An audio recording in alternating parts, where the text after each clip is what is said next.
Now my body says that you can't do this, boy, but my pride says, oh yes you can. I ain't as good as I once was. That's just the cold hard truth. I still throw a few back, talk a little smack when I'm feeling bulletproof. So don't double dog dare me now, 'cause I'd have to call your bluff. I ain't as good as I once was, but I'm as good once as I ever was. May not be good as I once was, but I'm as good once as I ever was.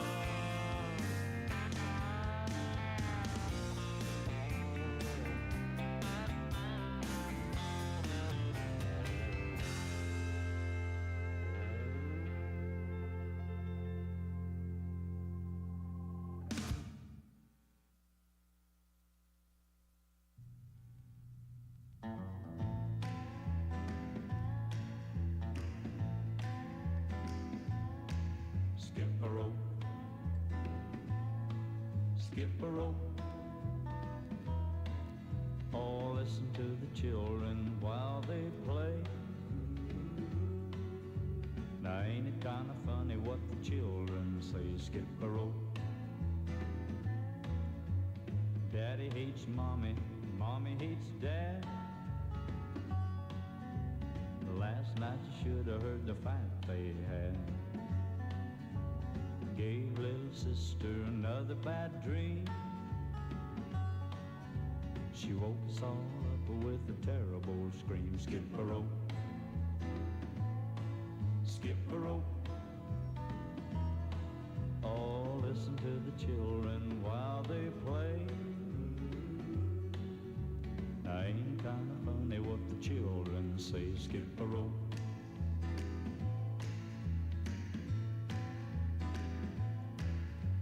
Cheat on your taxes, don't be a fool. Now what was that they said about a golden rule? Never mind the rules, just play to win. And hate your neighbor for the shade of his skin. Skip a rope, skip a rope. Oh, listen to the children while they play. Now ain't it kinda funny what the children say? Skip a rope. Stab 'em in the back, that's the name of the game. And mommy and daddy are who's to blame? Skip a rope, skip a rope. Just listen to your children while they play. It's really not very funny what the children say. Skip a rope, skip a rope, skip a rope, skip a rope.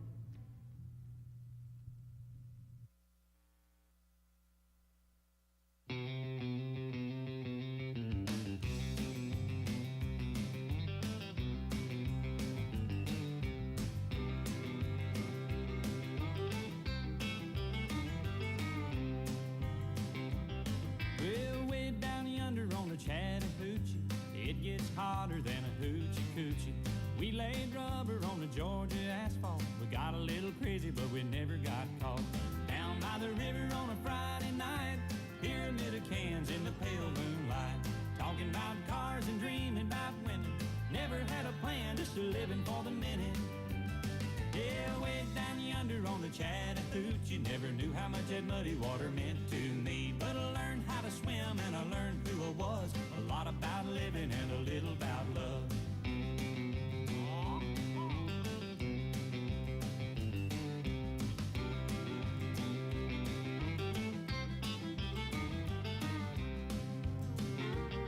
Well, we fogged up the windows in my old Chevy. I I was willing, but she wasn't ready. So I settled for a burger and a grape snow cone. I dropped her off early, but I didn't go home. Down by the river on a Friday night, a pyramid of cans in the pale moonlight. Talking about cars and dreaming about women. Never had a plan, just a living for the minute. Yeah, way down yonder on the Chattahoochee, never knew how much that muddy water meant to me. But I learned how to swim and I learned who I was. A lot about living and a little about love. Yeah.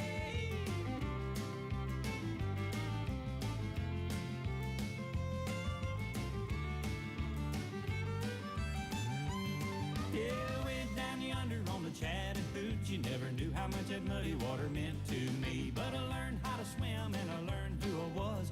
A lot about living and a little about love. A lot about living and a little about love.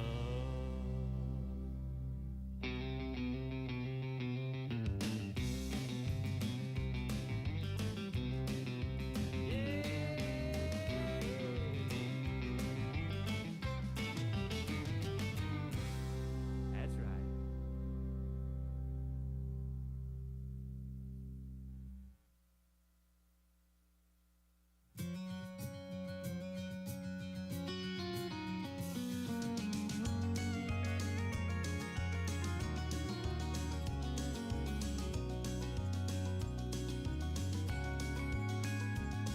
You always had an eye for things that glitter,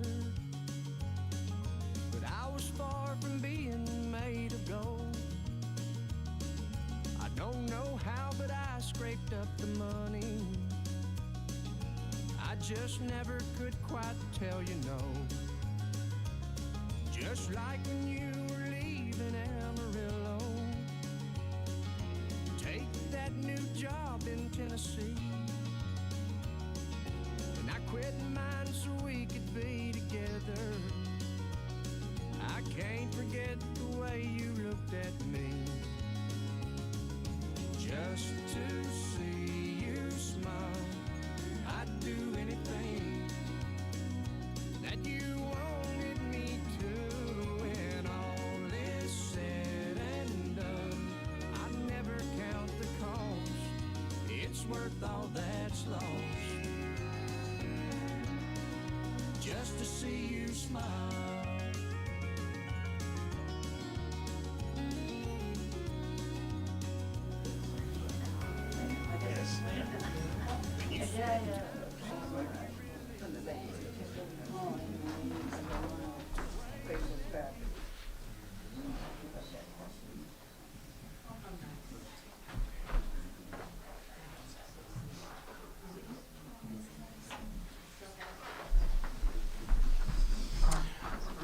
Hi, ladies and gentlemen. My name is Josh. I'm funeral director here for Reynolds-Jonkhoff Funeral Home. On behalf of the funeral home and friends and relatives of Ann, I want to thank you all for being here today. So at this time, if you have a cell phone on you, I'd ask that you put it on silent or vibrate. And then I'd like to introduce Rick Harkert to celebrate the wonderful life of Ann McHuron. Thank you. Thank you, Josh.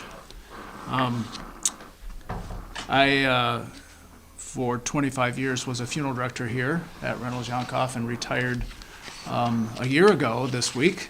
But I knew Ann. We met under not the best of circumstances when I met with her as my role as a funeral director to plan services for her husband, Gil. We would cross paths occasionally, but I will say that I did not know Ann as well as some of you have known her. So we're going to take time today to just honor her life, and I'll share a few stories with you that have been shared with me, and we'll celebrate Ann's life the way she would want it celebrated.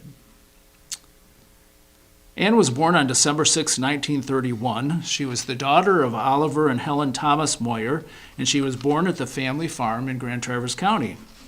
She grew up with her half-brother Lauren and her sister Velma, and in the summer of 1938, a cousin, 3-year-old Orville, arrived at the family home. Ann's mother raised Orville and Ann together, and he became a valued and trusted friend and brother. When Ann was 10 years of age, her father died.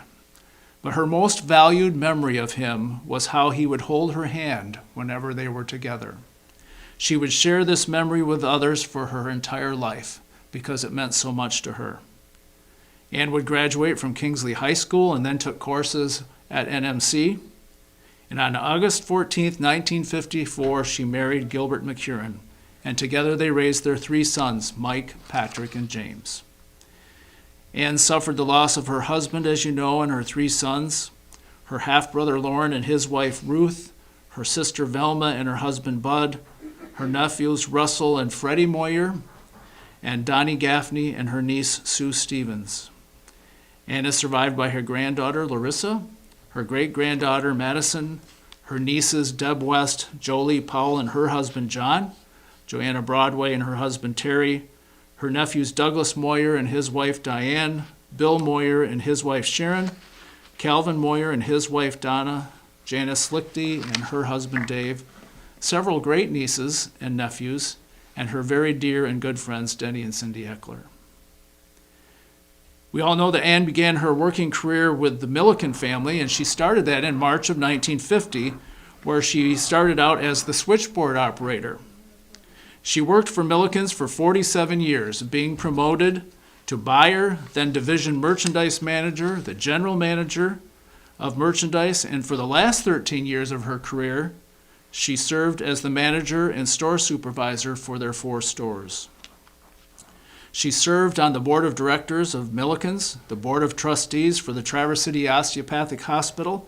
She served on the corporate board of Munson Hospital, the board of the Chamber of Commerce, the board of the Downtown Traverse City Association, the Downtown Development Authority, the DAC committee, and also on the CMC committee at Ullman's. I don't know when she had time to do anything else. She considered each appointment a great learning experience, and she served in each of those positions well. She was a respected member of each of those boards and was invaluable in seeing the growth of the community through her involvement. I would guess that if Anne were a member of any of those boards today, especially the DDA, her voice would certainly be heard and respected, because I bet it could be heard above all the other voices. And she blessed our community by being a part of those boards. As I was thinking about Anne's work at Millikens and her work on various boards in our community, I remembered a meeting I attended recently where the speaker talked about the butterfly effect, and maybe you have heard of this. A doctoral thesis was published in 1963 by a meteorologist named Edward Lorenz. In short, the butterfly effect states that a butterfly can flap its wings on one side of the world, which then sets in motion molecules of air that in turn set in motion other molecules of air and eventually create a hurricane on the other side of the world. He was ridiculed by the scientific community for more than 30 years, and the butterfly effect nevertheless persisted in myths and urban legends until physics professors in the mid-1990s proved that it was true, not only with butterflies and air molecules, but with every form of matter, including people. Eventually, the butterfly effect became a scientific law. It was called the law of sensitive dependence upon initial conditions. Butterfly effect is a little easier to remember.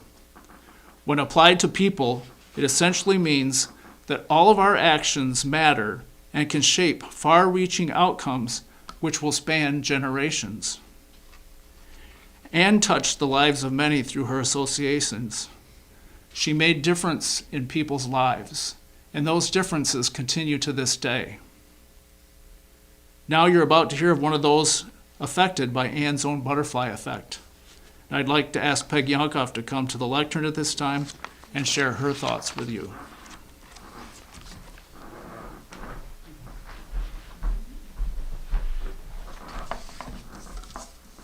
Thank you, Rick. I love the butterfly effect analogy. My name is Peg Jonkhoff, and I have so many wonderful memories of working with Mrs. McHuron. It was Mrs. McHuron, right? At Milliken's department store. She had a fair and consistent leadership style that helped influence my lifelong work. I was so pleased when Denny and Cindy asked me to choose the verse for Mrs. McHuron's memorial folder today. I especially like the sentence, I'd like to leave an echo whispering softly down the ways of happy times, laughing times, and bright and sunny days. I had so many bright and sunny days and happy times at Milliken's. I began working with my Milliken family when I represented Glen Lake Community Schools as a member of the store's Youth Advisory Council. This photo of this commemorative dish that I cherish, that I received, shares this historic department store's centennial during the year I began my work at the store in 1973. I loved working at Milliken's while in college during all Christmas, spring, and summer breaks and aspired to be a retail buyer. These were the days when Governor Milliken's family owned the store, and it was like the Nordstroms of the North, right? Mm-hmm. It truly was the Nordstroms of the North, or Jacobson's. It was just a fabulous store. My retail buyer career dream came true after college, and Mrs. McHuron was my first boss. She was my merchandise manager. And I remember vividly sitting in her office and explaining my rationale for planning to place an order for overall jumpsuit shorts.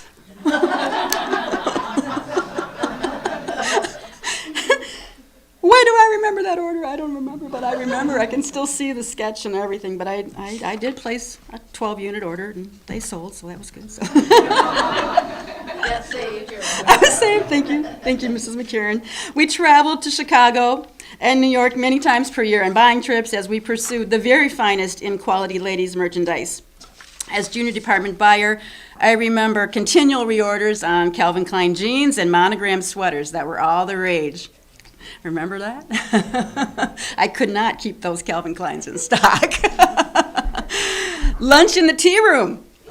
Oh yeah, if we could only bring that back, right? Was such a fond memory too. Chicken salad on homemade, right? And I can still see Mrs. McHuron and Mrs. Andrus sitting there and enjoying lunch or coffee breaks overlooking the shoe department and the ladies' wear area. Another very special memory was my Milliken family bridal shower, and I share the following names as I will always remember as signed on the card. Sarah Smith and Barb Funkhauser, I know you're here today. Thank you for being here. Nancy Rosinski, Sherry Rosinski, Lynn Geisler, Amy Joslin, Betty Andrus, Joni DeClark, Geneva Douglas, Ann Malachar, Rary Bell, and of course, Ann McHuron. There was a Lucille leader or two, but I'm trying to remember who that was. Does anybody remember Lucille leader? But Ann McHuron, bless her heart. So Mrs. McHuron cared so deeply for the store and its employees, who I noted were like family. Street sale day was a big party, right? Upstairs, as we all brought a dish to pass and enjoyed this unique way to deal with end-of-season markdowns. There was a year-round bargain basement near the receiving and gift wrap area, but this annual street sale event was a joyful summer highlight. I resigned from my buying position to raise my family, but took with me forever Milliken memories. My most impactful was Mrs. McHuron's fair, insistent management style that still influences my work today with my Reynolds-Jonkhoff family. Is that true, Rick? Okay, thank you. The butterfly effect continues, and I'm blessed to be able to work with Rick still. Milliken's was more than a store. It was a family. And for anyone, please stand if you were ever a Milliken family member. I know there's many of you today that were Milliken family members, and we're all family, as remember Mrs. McHuron today. Thank you for all being here. Thank you. I was so blessed to be a member of this family and work so closely, especially with Mrs. McHuron. Thank you.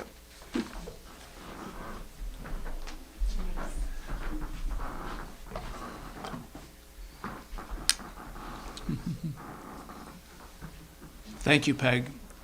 I know that many of you have memories as well.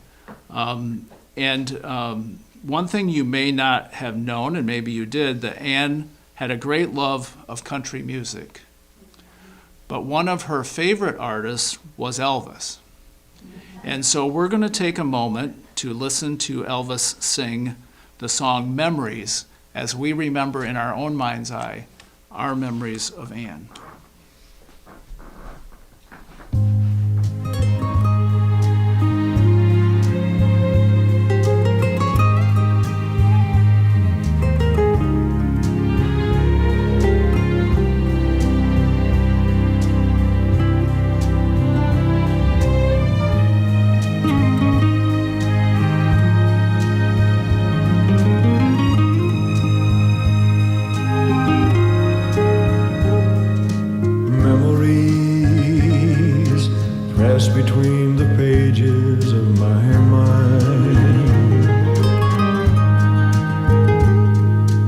Memories sweeten through the ages just like wine. Quiet thoughts come floating down and settle softly to the ground like gold of autumn leaves around my feet. I touch them and they burst apart with sweet memories. Sweet memories of holding hands and red bouquets and twilights trimmed in purple haze and laughing eyes and simple ways and quiet nights and gentle days with you. Memories pressed between the pages of my mind. Memories sweeten through the ages just like wine. Memories, memories of holding hands and red bouquets and twilights trimmed in purple haze and laughing eyes and simple ways and quiet nights and gentle days with you. Memories pressed between the pages of my mind. Memories sweeten through the ages just like wine. Memories, memories, sweet memories, memories.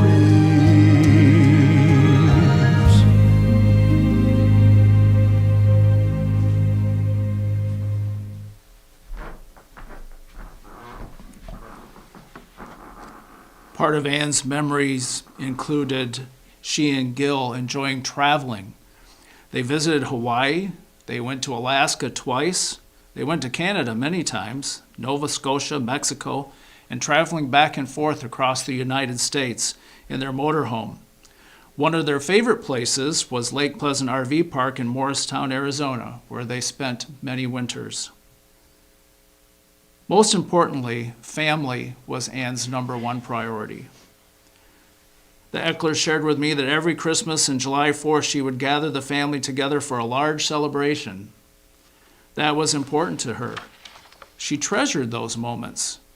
She also enjoyed spending summer days at the cabin, watching the wildlife in the pond and seeing the deer.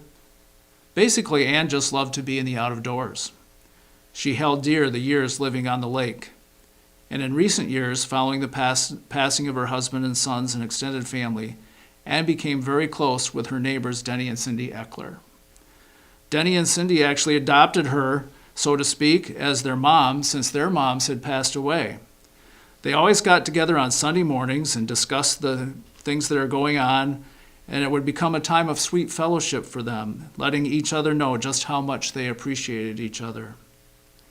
Denny and Cindy enjoyed taking Anne on rides around the area, as well as including her in their vacations. One thing that you may not know, and maybe you do, but the Ecklers shared with me that Anne liked to gamble. You may have known that. They would visit the casinos, and Anne would gamble. However, she had a steadfast rule, and you might know this. You were not allowed to spend more than $20. When the money was gone, we were done, we're leaving. When it soon became evident that Anne couldn't be on her own any longer, the Ecklers helped her to move to Travers Manor, screaming and kicking the entire way. She did not want to leave her home on the lake. It didn't take long, however, for Anne to realize how much she enjoyed Travers Manor and let Cindy and Denny know so. She loved the residents and the caregivers, and she settled in and it became her new home. Ann's family and the Ecklers would like to express their sincere thanks to the staff and caregivers at Travers Manor for the wonderful care and friendship they provided Ann in her last days. A special thanks goes to the Munson Hospice staff as well for their care and kindness. But their sincere gratitude and many thanks go to Ann's special caregivers, Angie and Andrea, not only for the care they gave Ann, but also for the wonderful bond of friendship they shared with Ann and which Ann shared with them. Thank you. I'd like to share a poem with you that you may have heard before, and it was written by Linda Ellis, and it's called The Dash. I read of a man who stood to speak at the funeral of a friend. He referred to the dates on his tombstone from the beginning to the end. He noted that first came the date of his birth and spoke of the following date with tears, but he said what mattered most of all was the dash between the years. For that dash represents all the time that he spent alive on earth, and now only those who loved him best know what that little line was worth. For it matters not how much we own, the cars, the house, the cash. What matters most is how we live and love and how we spend our dash. So think about this long and hard. Are there things you'd like to change? For you never know how much time is left that can still be rearranged. If we could just slow down enough to consider what's true and real and always try to understand the way other people feel. To be less quick to anger and show appreciation more and love the people in our lives like we've never loved before. If we treat each other with respect and more often wear a smile, remembering that this special dash might only last a little while. So when your eulogy is being read with your life's actions to rehash, would you be proud of the things they say about how you spent your dash? We can say this morning, well done, Ann, well done.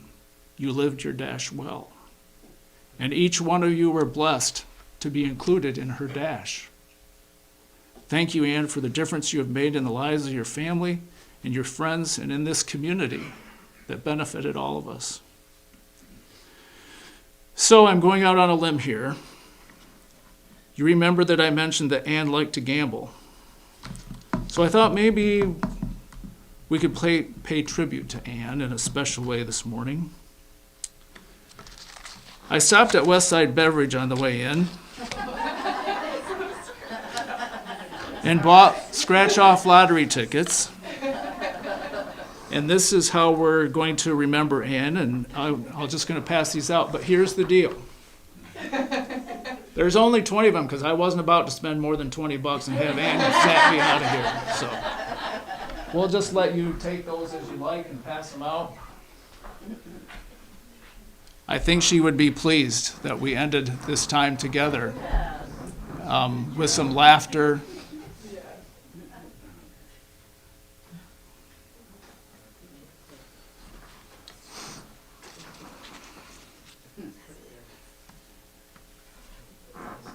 And I hope you win.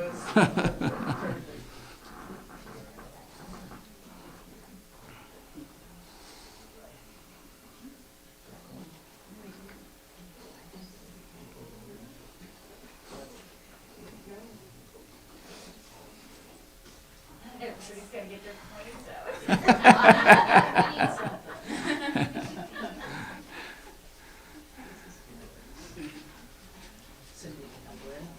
I didn't spread. Well, I used to. Yeah, you used to do pretty good. No?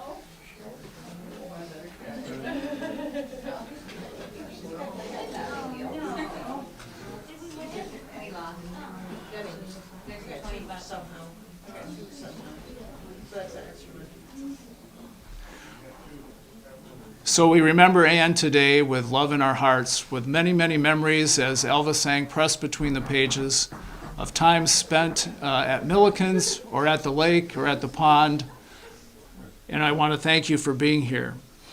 I'd like to end the time together by reading this poem to you, as if Ann were speaking it to us.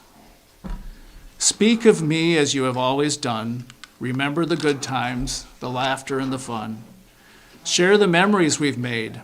Do not let them wither or fade. I'll be with you in the summer sun and when the winter's chill has come. I'll be the voice that whispers in the breeze. I'm peaceful now, so put your mind at ease. I've rested my eyes and gone to sleep, but memories we've shared are yours to keep. Sometimes our final days may be a test, but remember me when I was at my best. Although things may not be the same, don't be afraid to use my name. Let your sorrow last for just a while. Comfort each other and try to smile. I've lived a life filled with joy and fun. Live on now, make me proud of what you'll all become. Rest well, Anne, you are loved. Thank you for being here today.